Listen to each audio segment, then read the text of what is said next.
It's a long day. We start calmly. Well, we started already. First of all, it's going to be a very long day, so you will be together with us till I would expect late afternoon. We have several issues on the agenda, all of them extremely important, and I would like to start from the first one that will be the main highlight of the day, I would guess, Syria. We will adopt Council conclusions. We will reiterate our common position that I stated on behalf of the 28 member states in the last couple of days, and especially on the use of chemical weapons and our reaction to that. But most of all, we will work to prepare the Brussels conference next week so that it can be the opportunity to relaunch the UN-led process, political process. I had the opportunity yesterday to discuss this with Staffan de Mistura and all our Arab partners in Saudi Arabia, where I was invited to open the League of Arab States Summit. And it seems to me very clear that there is the need to give a push to the relaunch of the UN-led political process in this moment. Next week, we will have more than 70 delegations for an EU-UN chaired conference that, next to the humanitarian pledges, will also focus on how to relaunch the intra-Syrian political talks, meaningful political talks. So this will be the main discussion we will have today with ministers. We will also discuss again the situation in Iran. Obviously, this will also be part of our discussion on Syria. And I expect here that the member states will reiterate our strong, unequivocal commitment to the full implementation of the nuclear deal with Iran by all sides.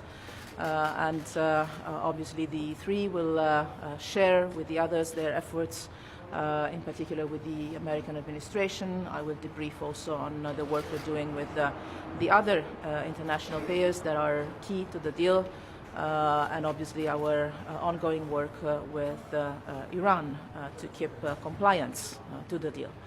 We'll also have a discussion on Russia. Mainly a review of the 5 principles that have been the guiding principles of our common action and relation with the Russian Federation.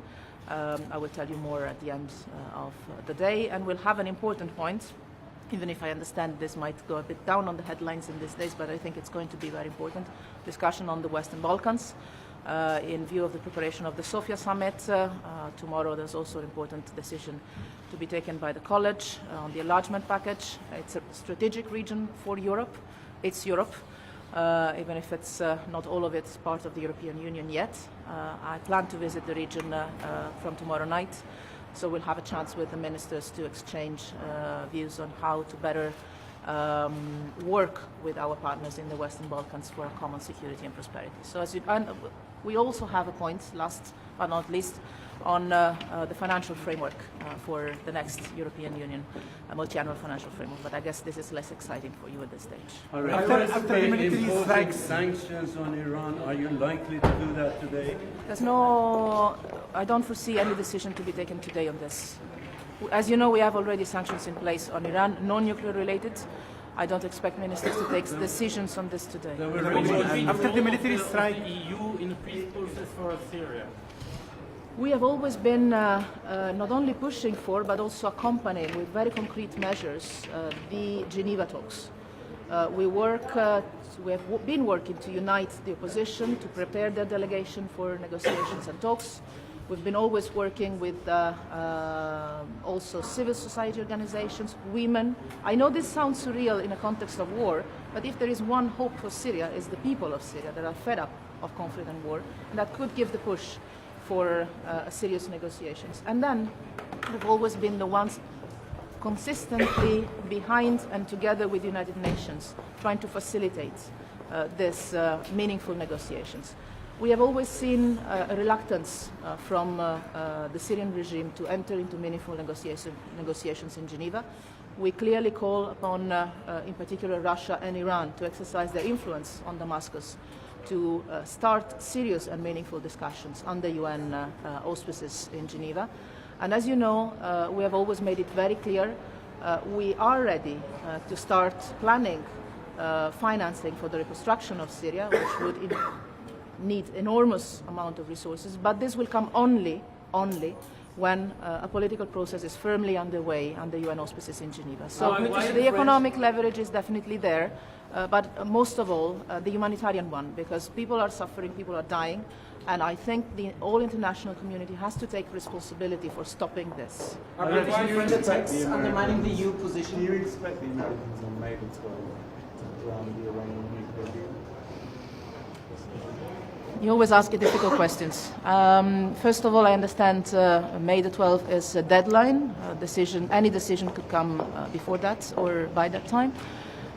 We are doing all we can to work with our American friends to make sure that all parties stay fully committed to the full implementation of the agreement, as it is the case so far. As you know, the last joint commission we chaired was positive.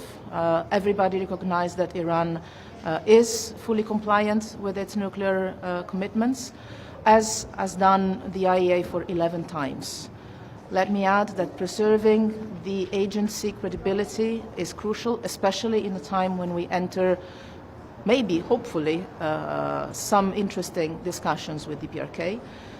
So work is ongoing, and we believe it would be essential to stay united in this. Let me also add that the Europeans have always made it clear, the European Union has always made it clear, that for us, keeping the agreement in place is vital. It's a strategic interest for the European Union, and we will stick to it. Thank you. Bye.